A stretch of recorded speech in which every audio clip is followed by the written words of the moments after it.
আপনার বাচ্চার উচ্চতা কি অন্য বাচ্চা থেকে কম মনে হচ্ছে, বা আপনার কি মনে হচ্ছে আপনার বাচ্চা যথাযথভাবে বাড়ছে না? আমি doctor Mazharul Haque Tanim, medicine, diabetes, thyroid, hormone বিশেষজ্ঞ, এন্ডোক্রাইনোলজিস্ট।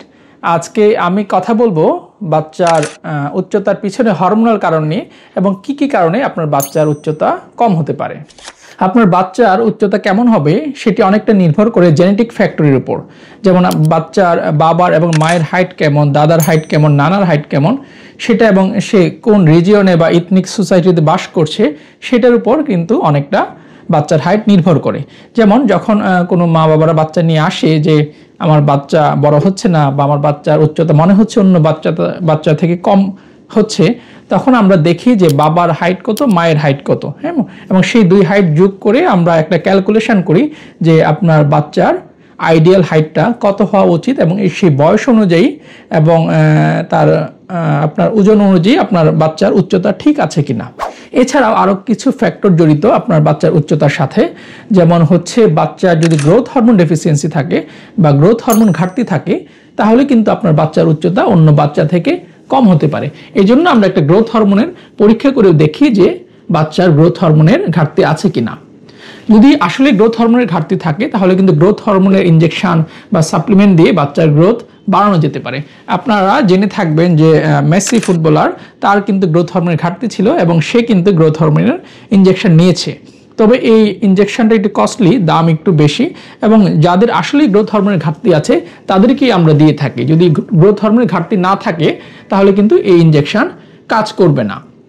এই জন্য আগে আমরা প্রপার ইভ্যালুয়েশন করে দেখি আসলেই তার গ্রোথ হরমোন কম আছে কিনা। এছাড়াও বাচ্চার যদি ভিটামিন ডি এর ঘাটতি থাকে, সেই ভিটামিন ডি ঘাটতি থাকাও কিন্তু আপনার উচ্চতা কম বাড়ার একটি কারণ।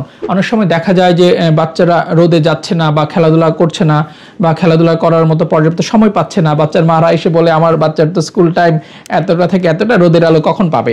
সেই রোদের আলো কিন্তু এই ভিটামিনের ডি এর জন্য আপনার প্রয়োজন, এবং ভিটামিন ডি সিনথেসিসে এই রোদের আলো লাগে।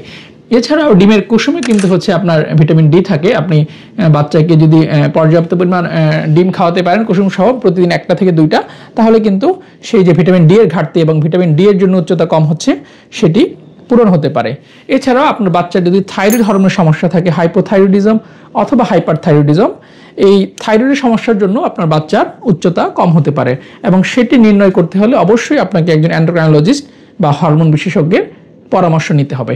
এখন মায়েদের একটা প্রশ্ন থাকে যে আমার বাচ্চা কত বছর পর্যন্ত বাড়বে বা কত বছর পর্যন্ত এই গ্রোথ হরমোনের ইনজেকশন বা এই উচ্চতা বাড়ার চিকিৎসা নেওয়া যায়। ইউজুয়ালি বাচ্চাদের ক্ষেত্রে হচ্ছে আপনার 14 থেকে 16 বছরের মধ্যে গ্রোথ প্লেট ক্লোজার হয়ে যায়। এটা আমরা বোর্ন এজ নামে একটা পরীক্ষা করে দেখতে পাই যে আসলেই তার আপনার হাড্ডি জোড়া লেগে গিয়েছে কিনা, এটার জন্য একটা পরীক্ষা আছে, এবং এটি এক এক বাচ্চার জন্য এক এক রকম হতে পারে। হ্যাঁ, কারো 14 বছরে, কারো 13 বছরে, কারো 16 বছরে সেই গ্রোথ প্লেট ক্লোজার হয়ে যায়। এই গ্রোথ প্লেট ক্লোজ হয়ে গেলে উচ্চতা বাড়ার যে আপনার ইনজেকশন আছে বা গ্রোথ হরমোন ইনজেকশন আছে সেটি আমরা দিতে পারবো না, কিন্তু হচ্ছে যে বাকি যে মেজারগুলো আছে যে এবং ডায়েট, খাবার দাবার, সে প্রোটিন জাতীয় খাবার বেশি খাবে, মাছ, মাংস, ডিম, দুধ বেশি খাবে।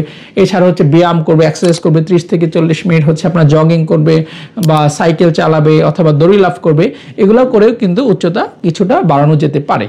তাই আপনার বাচ্চার উচ্চতা যদি মনে হয় অন্য বাচ্চা থেকে কম মনে হচ্ছে বা উচ্চতা আসন্ন বাড়ছে না, বিশেষ করে মেয়ে বাচ্চাদের ক্ষেত্রে আপনার অভিভাবকরা বেশি দুশ্চিন্তাগ্রস্ত হয়ে পারেন উচ্চতা নিয়ে।